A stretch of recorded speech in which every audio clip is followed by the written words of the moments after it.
Hi everyone. It's the end of the week, so it's time to talk about the book that I've been reading this week.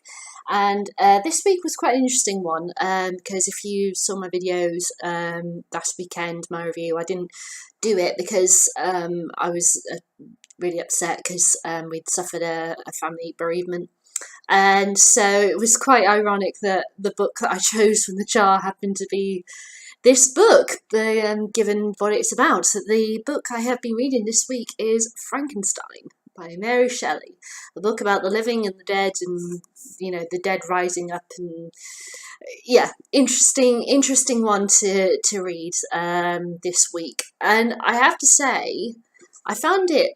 It may sound weird, but having lost someone recently, I found it a lot more interesting to read at this point. Now, I'm not saying it wasn't interesting before because I've read it. This is now, I think, the third or fourth time I've read Frankenstein. So, uh, obviously it's found it interesting because I wouldn't previously, else I wouldn't have read it multiple times. But I think when your head's in a certain state of mind and you read something like this, it can unlock something that you didn't necessarily see before. I think it's just one of those things that it kind of like I suppose if from a different perspective, if you haven't really been into kids or some of the kiddie stuff and all that I never really took notice to them, and then like when my sister found out she was expecting, that's all I could notice because it was just right there because I never looked at it before. So I think it's just that sometimes you can be in a certain state in your life, in your mind, and you read something or you see something or whatever, and suddenly you see it in a different perspective than you not seen it before. And that's how I felt rereading Frankenstein. Okay, so unless you don't know what it's about, I'd be very surprised if you don't know what it's about since it's so well known. Frankenstein is a story about a guy called Victor Frankenstein who it begins on a boat with a captain, Captain Wright, who is writing to his sister. He is a failed writer, and he's going off, being a captain of a boat and that to prove that he can do something. He's got this great ambition. He wants to prove that he can do it. And they're at the North Pole, stuck in ice.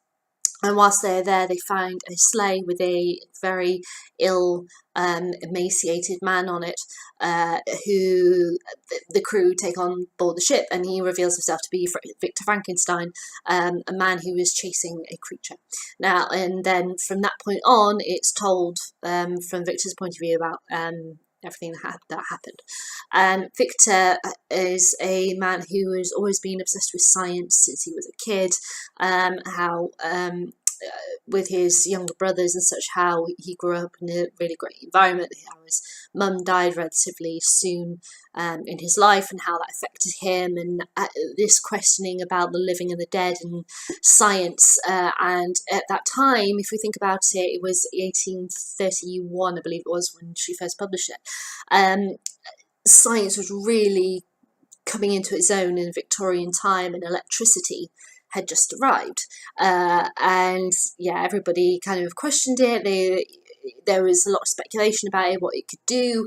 A lot of Victorians thought it could heal you. You could, there were so many things. It's very, very dangerous, the stuff that they did with it, because obviously the health and safety stuff that we have today, that we take for granted, didn't exist then.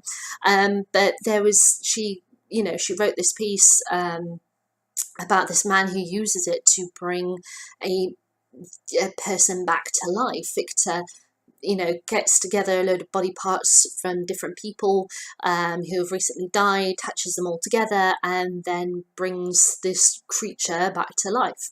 The creature itself, now, Mary Shelley, she refers to the creature as Adam at points in her work. She personally always refers to him as Adam, but obviously you're seeing the reactions of different people, so they and Victor himself, and Victor always calls him it, or the creature, the thing, the monster. So in that regard, you don't know what its name is. Say it. That's how Victor refers to the creature. but Mary herself, Mary Shelley, who wrote the book, referred to the creature as Adam. So I'm going to refer to him as Adam in this review. Now, it's so interesting reading this book, because of firstly, the way it's structured. It's very reflective how you go from letters to first person perspective so there's not much dialogue in a sense in this book, if you know, because of the way that it's written, because you've got Victor saying, I then did this, I then did that, and then, you know, la da da da da. But then there is these 50 pages near the middle of the book, and they're my favorite pages of the entire book, and they are Adam's perspective, because Adam, you know, he's come to life, and Victor has seen that this thing that he's been obsessed with doing for years and years and years, this wonderful, beautiful creature he wanted to make, once it's alive, it's not as beautiful as he imagined, and he basically tells him to go away. So Adam goes away. And after, you know, quite a period of time, he comes back, and he can now talk. He's, you know, he can walk properly, he can write, he can read. You know, he is everything you expect a human to be, what he does and everything. But we don't know where he's been and what he's been up to. And these 50 pages are word for word what Adam said to Victor what he'd been doing, and it's so interesting. It's a bit like a bit like a breath of fresh air in regards to that you're having this new voice come in, even though it's it's being said from the voice of another character.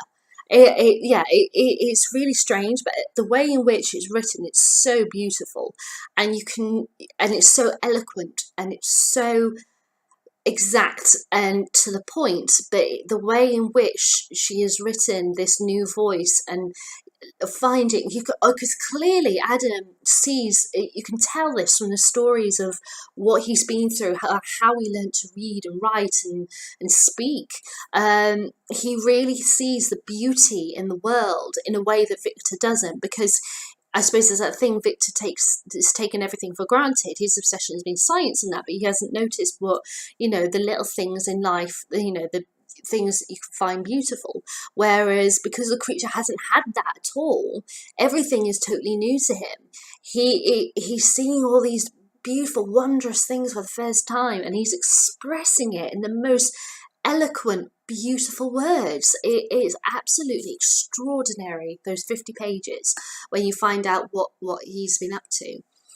I mean, mainly this is about, life and death and etc., like I said, but it's also I think it's also about defining beauty, and in regards to it's that thing where physically the creature is ugly, he's disgusting because he's bits of body parts sewn together, he's awful to look at, but he's the most beautiful soul in the world.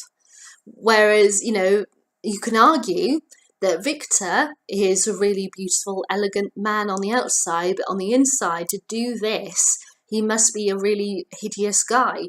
But he's not a really hideous guy. He, when you read the book, he's just a guy who got obsessed with something, and he decided, yeah, I'm going to do it, and that these are the repercussions of what he's done, and how it affects all of his friends and his family. It's a very, very interesting psychological story.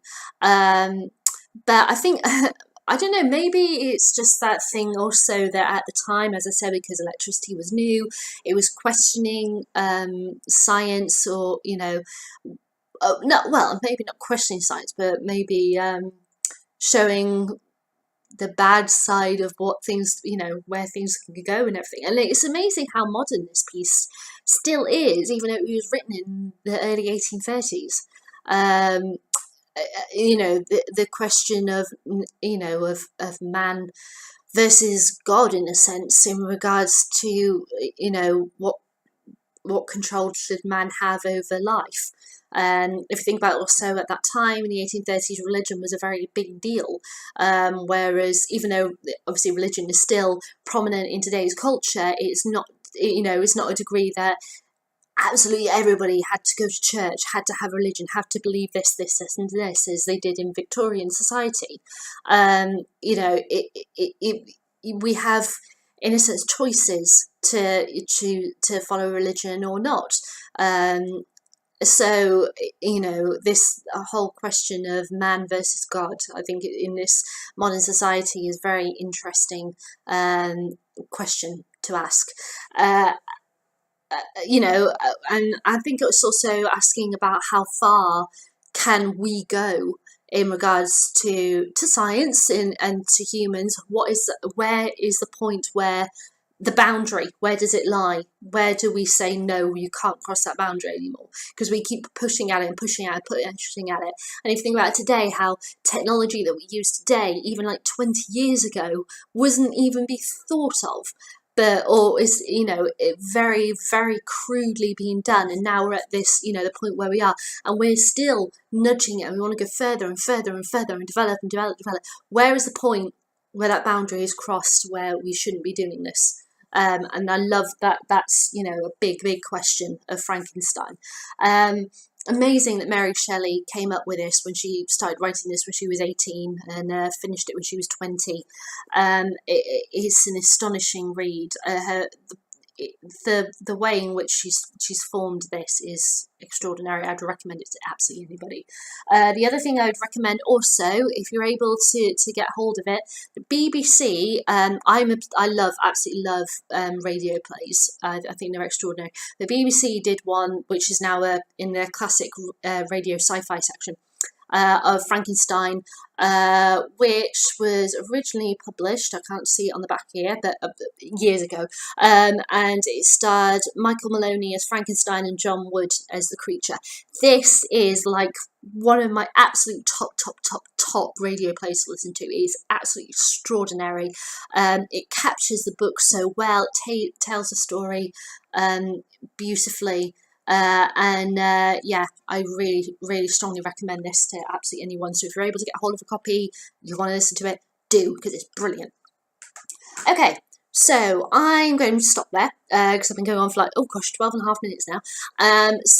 Overall, I've loved Frankenstein for years. I still love Frankenstein. I think it's brilliant. I thought it was funny that I picked this look out the jar on, right after I'd lost a loved one. But to be honest, it's, as I said, it's made me see things in a different kind of perspective. It's made me question things that I didn't question before. Maybe understand certain paragraphs and such that I didn't understand before. Maybe it's that thing also that with the Victorians, death was very common then. More common than it was now, in regards to, I think it was 1 in 5 children lived to see their 5th birthday or something, so people were constantly living through some really awful diseases and such, and death was so common that maybe, reading sections of this book before, because I haven't really experienced death before in my life, or at least not to friends or family prominently in my life. So to have that experience, it's been tough.